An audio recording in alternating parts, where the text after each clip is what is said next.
Hello दोस्तों, तो फिर से आप सभी का एक नए वीडियो में स्वागत है। तो आज हम इस वीडियो में कफ सिरप के बारे में बात करने वाले हैं कि कौन सी कफ सिरप कौन सी प्रकार की खांसी में ली जाती है। हर तरह की खांसी में आप एक ही कफ सिरप नहीं ले सकते, लेकिन अलग अलग तरह की खांसी में आपको अलग अलग कफ सिरप लेनी चाहिए। तो उसके लिए हम बात करते हैं। तो सबसे पहले हम बात करते हैं कि कितने टाइप की कफ सिरप होती है। जनरली 2 टाइप्स की कफ सिरप होती है, जिसमें एक होता है ड्राई कफ सिरप और दूसरा होता है वेट कफ सिरप। तो ड्राई कफ सिरप जो होता है वो सूखी खांसी में काम लिया जाता है, जिसमें बलगम नहीं होता या कफ नहीं होता। नॉन प्रोडक्टिव कफ सिरप भी उसे बोला जाता है। और जो वेट कफ सिरप होता है वो प्रोडक्टिव कफ में काम लिया जाता है, जिसमें गीली खांसी होती है, बलगम वाली खांसी होती है या कफ होता है, उनमें वेट कफ सिरप काम में लिया जाता है। तो अब बात करते हैं कि जो ड्राई कफ सिरप होती है उनमें क्या दवाइयाँ रहती है और कौन सी दवाई इसमें इस्तेमाल की जाती है। तो जनरली जो ड्राई कफ सिरप होती है उसमें डेक्स्ट्रोमिथोर्फेन कंटेंट रहता है।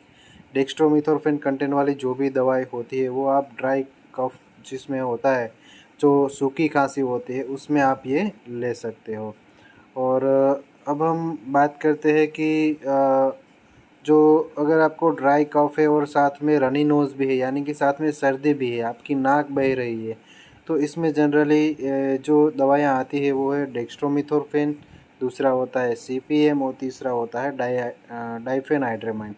तो जो डेक्स्ट्रोमिथोर्फेन है वो है एक कफ सप्रेसेंट है, जो कि कफ सेंटर्स को ब्लॉक कर देता है और हमें उससे खांसी नहीं आती। ये खांसी को रोकने के लिए डेक्स्ट्रोमिथोर्फेन होता है। और जो क्लोरफेनार्मन है वो रनी नोज़ के लिए काम में लिया जाता है, यानी कि सर्दी के लिए। क्लोरफेनार्मन एक एंटी हिस्टामिनिक दवाई है, जो कि सर्दी को बंद करने के लिए, हमारी नाक जो बह रही होती है उनको ब्लॉक करने के लिए जो क्लोरफेनार्मन होता है। और अब हम बात करते हैं कि अगर आपको ड्राई कफ है यानी सूखी खांसी है, साथ में रनी नोज़ यानी सर्दी है, और साथ में कंजेशन है यानी कि नाक आपकी बहुत ज़्यादा बंद हो गई है और सर्दी जाम हो गई है अंदर नाक के अंदर, नाक हमारे नोस्ट्रिल्स ब्लॉक हो गई है, साइनस में भी सर्दी भरी हुई है, तो उस केस में हमें क्या दवाइयाँ लेनी चाहिए। तो उसमें डेक्स्ट्रोमिथोर्फेन, सीपीएम यानी क्लोरफेनार्मन मेलेट और फिनाइलेफ्रिन, ये 3 कॉम्बिनेशन वाली दवाई हम जो मार्केट में आती है वो कफ सिरप आपको लेनी चाहिए। जो डेक्स्ट्रोमिथोर्फेन है वो सूखी खांसी को कंट्रोल करेगी, क्लोरफेनार्मन है वो सर्दी को कंट्रोल करेगी, और जो फिनाइलेफ्रिन है वो हमारे नाक के अंदर रहने वाले कंजेशन को ब्लॉक करेगी। इसके अलावा और भी दवाइयाँ मार्केट्स में मिलती है, जैसे कि कोडीन, नोस्कोपेन, डेक्स्ट्रोमिथोर्फेन, क्लोरफेनार्मन, डाइफेनाइड्रामाइन, ये सारे कफ सप्रेसेंट है जो कि सूखी खांसी में ये सारी दवाइयाँ दी जाती है। हालांकि इसमें जो कोडीन है वो अभी इंडियन मार्केट में बैन की गई हुई है, तो ये आपको मार्केट में अब नहीं मिलेगी। और जो दवाइयाँ हैं डेक्स्ट्रोमिथोर्फेन, सीपीएम, डाइफेनाइड्रामाइन, ये सारी दवाई आपको मार्केट में मिल सकती है। इसके ब्रांड्स के बारे में बात करें तो इसमें एस्कोरिल डी प्लस आता है, जिसमें ये तीनों कंटेंट रहते हैं, डेक्स्ट्रोमिथोर्फेन, फिनाइलेफ्रिन और क्लोरफेनार्मन।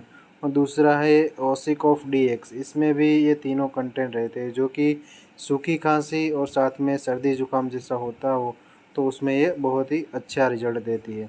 और हम गीली खांसी के बारे में अब हम बात कर लेते हैं कि गीली खांसी यानी कि जो प्रोडक्टिव कफ होता है, तो उनमें कौन सा कफ सिरप इस्तेमाल किया जाता है। तो इनमें सोडियम या तो फिर पोटेशियम साइट्रेट, गुआफेनेसिन, एमोनियम क्लोराइड, ब्रोमैक्सिन और एम्ब्रोक्सोल, ये सारे जो सॉल्ट नेम है वो गीली खांसी के लिए होते। जिन लोगों को गीली खांसी हुई है उन लोगों को ये एम्ब्रोक्सोल, ब्रोमैक्सिन या गुआफेनेसिन, एमोनियम क्लोराइड वाले जो कफ सिरप आते हैं मार्केट में वो लेने चाहिए। तो ये दवाई क्या करती है, तो जनरली एक म्यूकोलाइटिक और एक्सपेक्टोरेंट दवाइयाँ होती है, जो कि कफ को बहुत ही पतला कर देती है और अच्छे से खास कर वो शरीर से बाहर निकाल देती है। इसके साथ में ब्रोंकोडायलेटर्स भी होते हैं। कई कफ सिरप में एम्ब्रोक्सोल होता है, गुआफेनेसिन होता है, और साथ में ये जो ब्रोंकोडायलेटर्स होते हैं जो खून की हमारी जो सांस की जो नलियाँ होती है उनको ये डायलेट करते हैं, उनको ब्रोंकोडायलेटर्स बोलते हैं। कभी कभी क्या होता है कि जो हमारे कफ इतना बहुत ही ज़्यादा होता है कि अंदर कफ जम जाता है, व्यक्ति पूरी तरीके से सांस भी नहीं ले पाता और सीटी जैसा आवाज़ आता है और खांस भी नहीं सकता। तो उस केस में ब्रोंकोडायलेटर्स वाली कफ सिरप दी जाती है। वो एम्ब्रोक्सोल गुआफेनेसिन वाली कंटेंट तो उसमें होंगे, लेकिन साथ में उसमें ब्रोंकोडायलेटर्स भी रहेंगे। तो ब्रोंकोडायलेटर्स में साल्ब्यूटामोल, लीवोसाल्ब्यूटामोल, टर्ब्यूटालिन, ये सारे ब्रोंकोडायलेटर्स है जो कि गीली खांसी में दिया जाता है। और साथ में अगर चेस्ट कंजेशन है, अंदर जो कॉफ है वो बहुत ज़्यादा जमा हुआ है, निकल नहीं रहा है, तो उस केस में ये साथ में दिया जाता है। साथ ही में जिन लोगों को सांस फूलने की बीमारी होती है, दम की, अस्थमा की बीमारी होती है, उनको भी ब्रोंकोडायलेटर वाली जो ये कफ सिरप होती है ये दिया जाता है। ब्रोंकोडायलेटर्स के कुछ साइड इफ़ेक्ट्स भी होते हैं। जनरली जब हम ब्रोंकोडायलेटर्स लेते हैं तो कुछ लोगों को उससे पाल्पिटेशंस, रेस्टलेसनेस, नर्वसनेस या फिर थ्रोट इरिटेशन या मसल ट्रेमर्स हो सकते हैं। यानी कि कुछ केसेस में ऐसा हो सकता है कि जो उनकी मरीज़ की जो दिल की धड़कन है वो बहुत ज़्यादा तेज़ हो जाती है, साथ ही में उसको उसको पूरे शरीर में कंपन सी महसूस होती है। ये कुछ इसके साइड इफ़ेक्ट्स है। तो अगर आपको इनमें से कोई भी साइड इफ़ेक्ट दिखे तो तुरंत आपको ये मेडिसिन बंद करनी चाहिए और आपको अपने डॉक्टर्स को दिखाना चाहिए।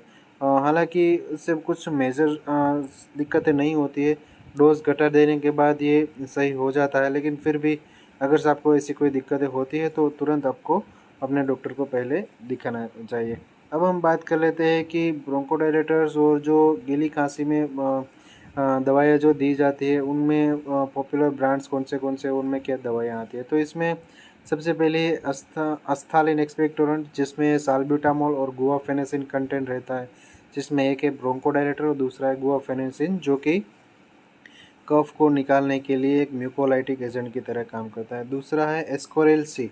तो कोड इसमें कंटेंट आता है कोडिन और क्लोरफेनार्माइन मिलेट। हालांकि ये कॉम्बिनेशन अभी मार्केट में बैन हो गया है। अभी मार्केट में कोडिन वाली कोई भी सिरप आपको देखने को नहीं मिलेगी, क्योंकि हमारे इंडियन गवर्नमेंट ने ये कोडिन जो सॉल्ट होता है वो बैंड कर दिया है। और जो इसमें तीसरा जो है वो है एक्सालिन कफ सिरप। इसमें कंटेंट रहता है एम्ब्रोक्सोल, गुआफेनेसिन, साल्ब्यूटामोल और मेंथोल। तो ये चारों जो कंटेंट है वो है कफ को निकालने के लिए, कफ को पतला करने के लिए, और जो गीली खांसी में यूज़ लिए जाने वाले जो कंटेंट है।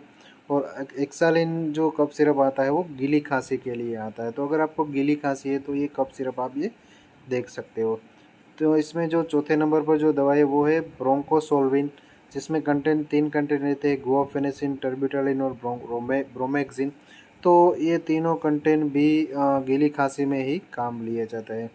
तो और कुछ केसेस में गीली खांसी भी होती है और साथ में सूखी खांसी भी होती है, यानी कि अंदर कफ भी होता है और खांसी, सूखी खांसी भी बहुत ज़्यादा आती है। तो उन केसेस में ये जो लास्ट वाली जो दवाई होती है, जो लास्ट वाली जो हम बता रहे हैं, ऐसा कॉम्बिनेशन मार्केट में अवेलेबल है, वो आप ये ले सकते हो। अगर पता नहीं चल रहा है गीली खांसी है, सूखी खांसी है, तो ये दोनों तरह के खांसी में काम लिया जाता है, जिसमें केडिकोफ सिरप या तो फिर ग्रीनलिक्टस सिरप आता है, जिसमें डेक्स्ट्रोमिथोर्फेन और सीपीएम है वो सूखी खांसी में काम करेंगे, और गुआफेनेसिन और एमोनियम क्लोराइड है वो गीली खांसी में काम करेंगे। तो ये दोनों तरह की खांसी में काम लिया जाता है। होप दोस्तों आपको वीडियो अच्छी और इन्फॉर्मेटिव लगी होगी। अगर आपको वीडियोस में कुछ अच्छी और इन्फॉर्मेटिव जानकारी जानने को मिली है तो प्लीज़ हमारे इस वीडियो को लाइक करें। अगर हमारे चैनल पर नए हो तो प्लीज़ सब्सक्राइब करें।